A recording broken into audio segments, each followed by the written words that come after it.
to get started today, before we go into any too much depth on any one topic, I want to give you what I think are the most exciting developments in single-cell genomics from 2017, which really has been an exciting and breakthrough year, I think, for the field. I wanted to do a top 10 list, but I couldn't fit it all in 30 minutes, so we'll do 4 computational and 4 experimental techniques that I think all of you should be aware of as you're planning experiments in the future. Now, you're certainly welcome to take notes, but actually all of these slides will be available after the talk, and if you're on your computer or phone now, if you go to our Single Cell Genomics Day website, you can actually download a list of references and summaries that we've compiled that will help you get started for each of these techniques. We spent a lot of time on that. We hope it'll be a useful resource for many of you. All right, so let's get started. And you know, one of the things that I think is one of the major highlights this year in the field is that I never thought I would say this a year ago, but maybe you might not actually want to do single-cell RNA-seq. Maybe instead, you want to actually be sequencing single nuclei. And this is really an exciting development in 2017. So why would you want to sequence nuclei? Why would you want to only sequence sort of a subset of the cell instead of the entire thing? And so actually the Gage lab was one of the first to apply single nucleus sequencing to neurons. And one of their questions was they wanted to understand very rapid cellular responses. So what were the gene expression programs that were upregulated by cells in response to activity or stimulation? And they realized, or they hypothesized, that nuclear RNA should be enriched, of course, for newly synthesized transcripts, so you get a very quick, rapid reading of what the cell is recently upregulated. It may be depleted of housekeeping genes in cellular RNA, and they indeed found that to be the case. But this paper excited a lot of people in the field, not just because you could profile rapid responses, but because there's another very good reason to sequence individual nuclei instead of cells, which is that you might not actually even be able to get single cells from complex and challenging tissues. One of the prerequisites for doing single-cell RNA-seq is that you have to have a clean single-cell suspension, so you can isolate the cells and barcode or sequence them individually. That can be really easy for some tissues, like blood, which is just a liquid suspension of cells, right? But it can also be extremely challenging for other tissue types, like the adult brain, where you have axons and dendrites that are highly intertwined, and this gets even more difficult when you're working with postmortem or preserved tissue where you have low tissue quality and can't necessarily get a clean single-cell suspension.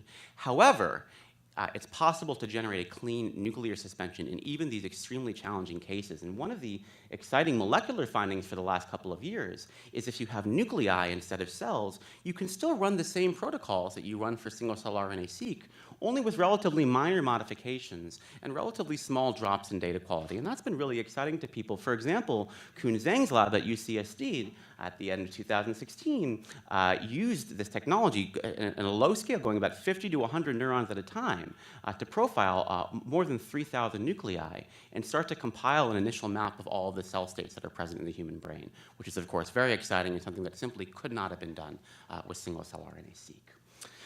So, what really happened in 2017 is there was this huge explosion of interest around single nucleus sequencing, particularly for neuroscience because of the challenges of isolating cells in the brain.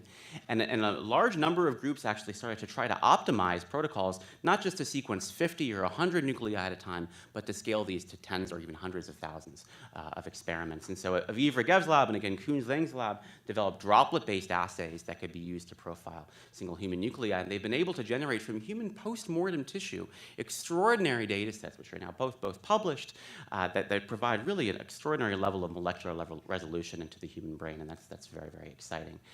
One thing that I want to point out from the Regev paper is that this sample was a post-mortem sample that was actually preserved and frozen for up to 5 years.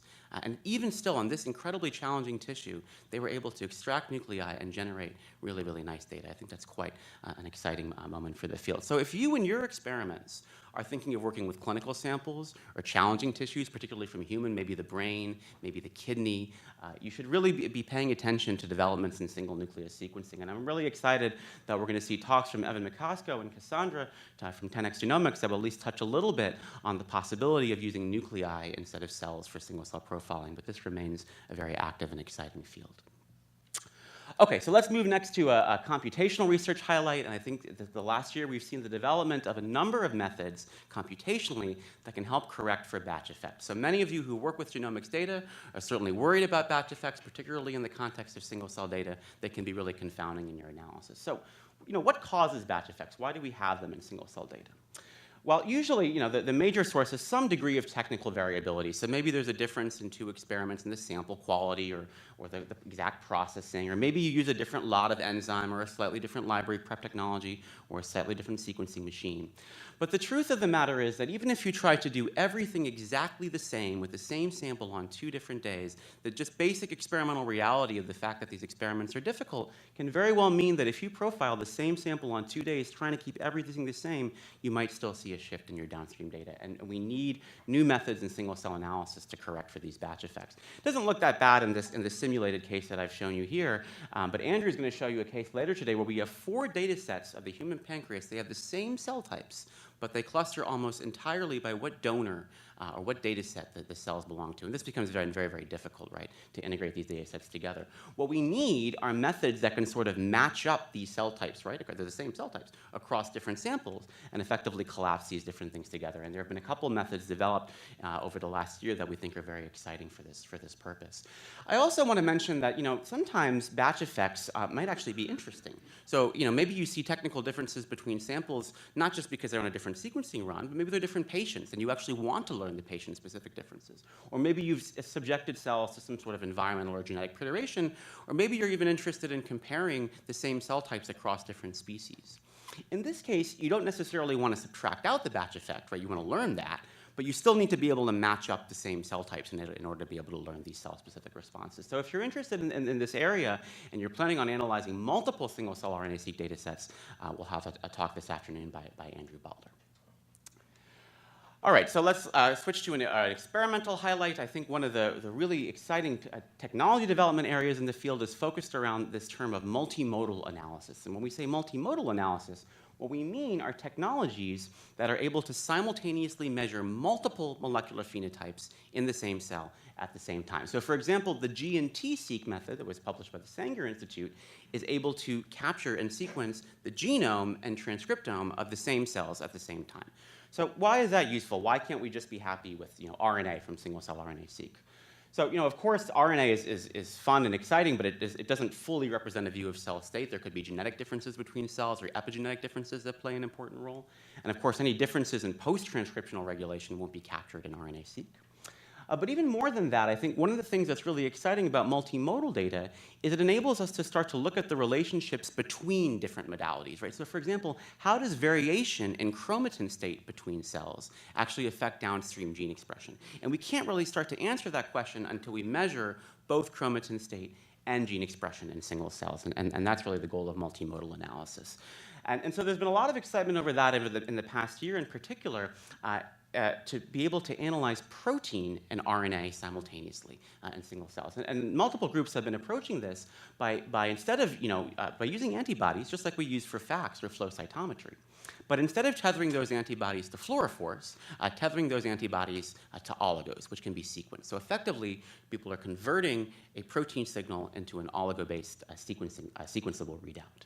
And so, what's really exciting about those methods as well is that they're very compatible with the vast majority of existing single-cell RNA-seq technologies, which means that you can generate simultaneous protein and RNA data for tens to hundreds of thousands of single cells. And that's really been an exciting moment for the field.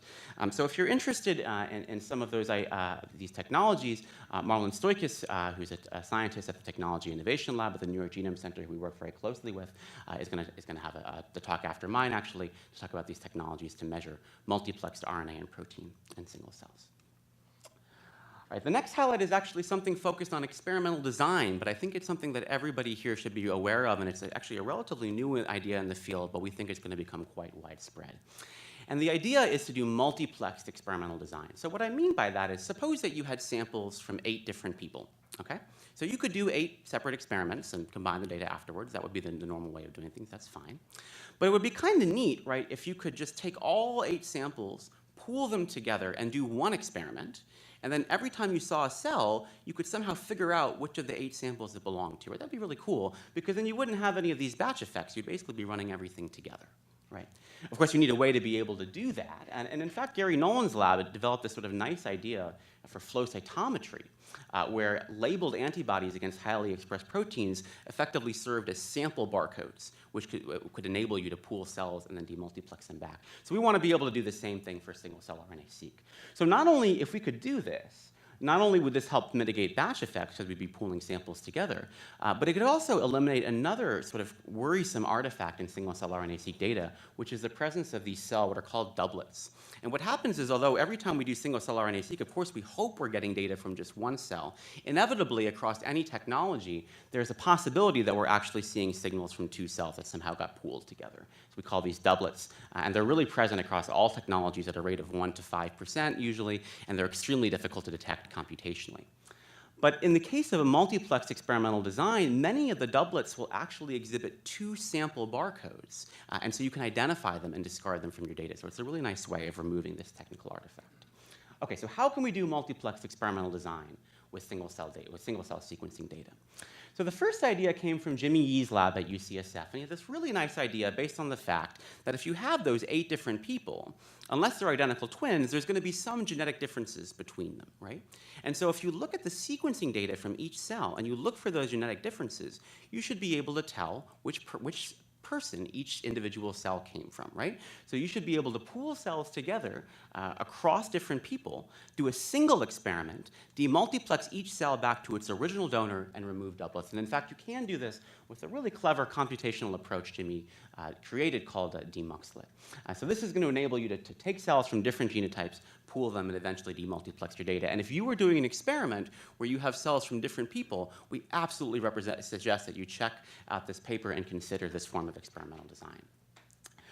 But that's great, but what if you're studying something like black 6 mice where there aren't genetic differences between samples, or you actually are studying identical twins? What do you do if you don't have the ability to use these genetic fingerprints? And so we recently, in collaboration again with the Technology Innovation Lab, introduced a strategy very similar to what was introduced for flow cytometry, but using antibodies against highly expressed surface proteins. I won't go into the details here because you'll hear more about it later, but this is a nice technique that will enable you to use your the same multiplexing strategy, even if you have samples of the same genotype. And we hope that together, these types of approaches will enable multiplexing to be used for effectively any experiment. So if you're interested in hearing more about this, we'll have a talk by Shuwei in a little bit.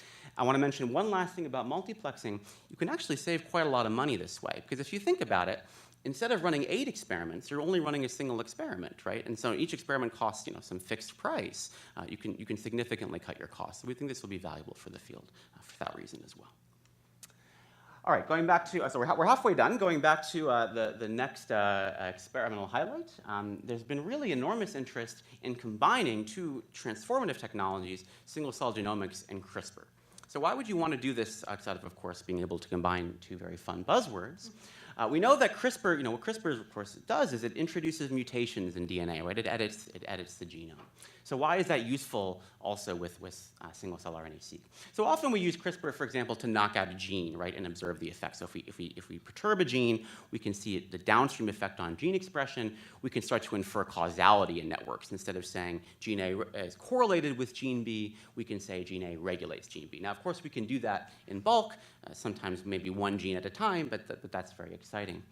But what's really neat about single-cell analysis is that we can tweak the experiment so that in each cell, we knock out a different gene. And then in a single experiment, since we have a single-cell readout, we can effectively measure the effect of knocking out many, many genes in parallel. It's sort of a multiplex, very clever experimental design. And this idea of combining pooled CRISPR screens with a single-cell RNA-seq readout was really pioneered at the end of 2016 by a few papers that came out together, one from Aviv Regev's lab, one from Ido Amit's lab, and one from Jonathan Weissman's lab. And if you're interested in trying to reconstruct molecular networks in your data and learn causality, we'll have a talk later by Effie that's going to cover some of these methods and their advantages. One other reason, though, why it's very exciting to combine CRISPR and single-cell genomics is that we might actually want to use CRISPR not to knock out genes, but to introduce random mutations. Now, why would we want to do that? Why would we want to randomly mutate cells? Well, if we can mutate a cell and that cell divides, those mutations are going to be inherited by the cell daughters, right? And they're going to be maintained throughout the entire lineage. So if we can, engineer CRISPR to introduce mutations at each cell division, right, we should be able to very accurately reconstruct lineages in the same way that people have done, for example, for C. elegans, but in any system. So that possibility of using CRISPR to reconstruct lineages is very, very exciting. And there's been a lot of interest about that over the past year, in particular for combining that with single-cell sequencing with the potential for taking complex organisms, for example, the zebrafish, using single-cell RNA-seq to define all of the different cell types that are present in the zebrafish, which of course itself is very cool, but then also for the exact same cells to learn the lineage tree that connects all of them together based on these CRISPR mutations. So this is a really kind of futuristic and exciting area for the field, and Jan Slobert is going to give a talk on a couple different methods of doing this. All right, moving back to computational methods, this is actually my favorite computational method this year, and it's called RNA Velocity. Maybe some of you haven't heard of this, but it's pretty cool. So I'm going to introduce it first by mentioning some, really sort of pioneering paper in the field from Cole Trapnell in 2014. And Cole realized that if you take single cells and you sequence them while they're differentiating, you can kind of reconstruct the path that cells traverse over the course of differentiation. You can sort of learn their trajectory, right? And Cole calls this, named this very aptly, pseudo-time, because it's not real time. We don't really know what's the beginning and what's the end, but you can sort of infer that there's some sort of path there. And this has really been quite exciting for trying to reconstruct developmental processes with single-cell genomics, but there is no real time, right? So we don't necessarily know what's the beginning, what's the end. We can try to sort of infer this in some way, but we don't know for sure. And we might be able to do that in cell culture, but when we start going to very complex developing structures like the hippocampus, then all of a sudden things get very, very difficult to disentangle. What's really the stem cell here? What are the different paths that cells can take? It becomes very, very difficult.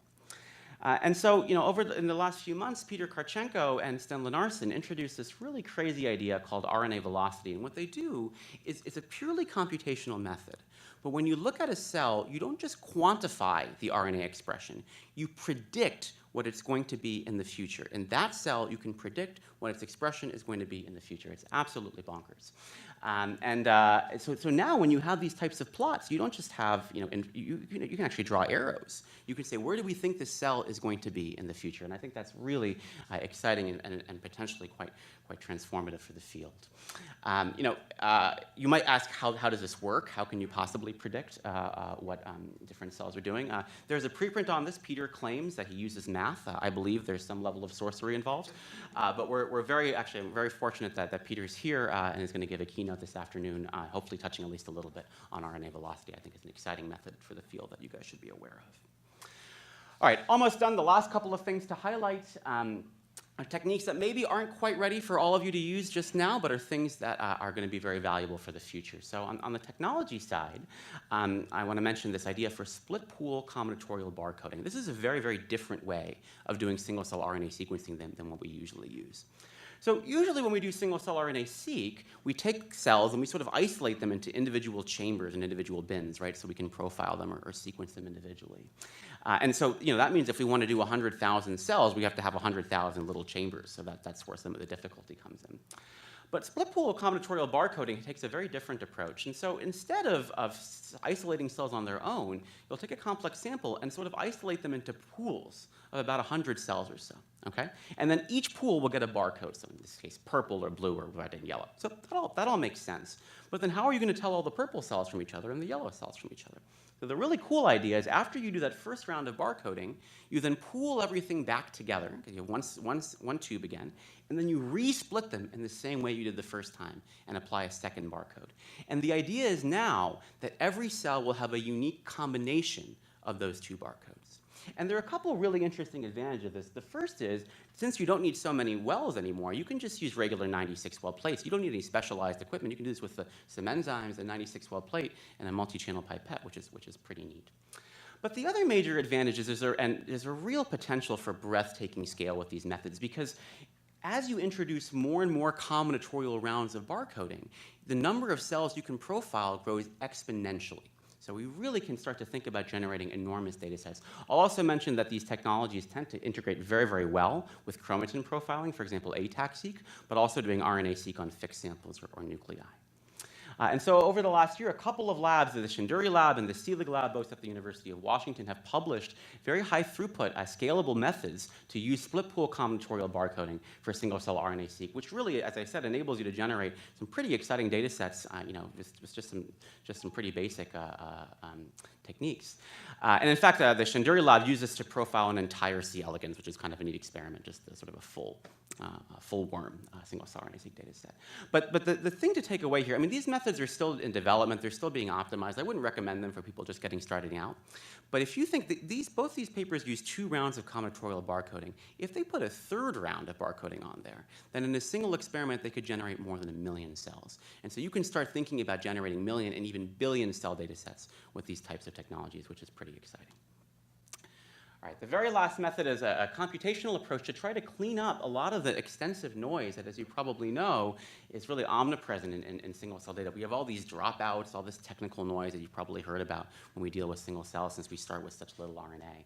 So how can you sort of use that to do sort of robust and high-quality downstream analyses?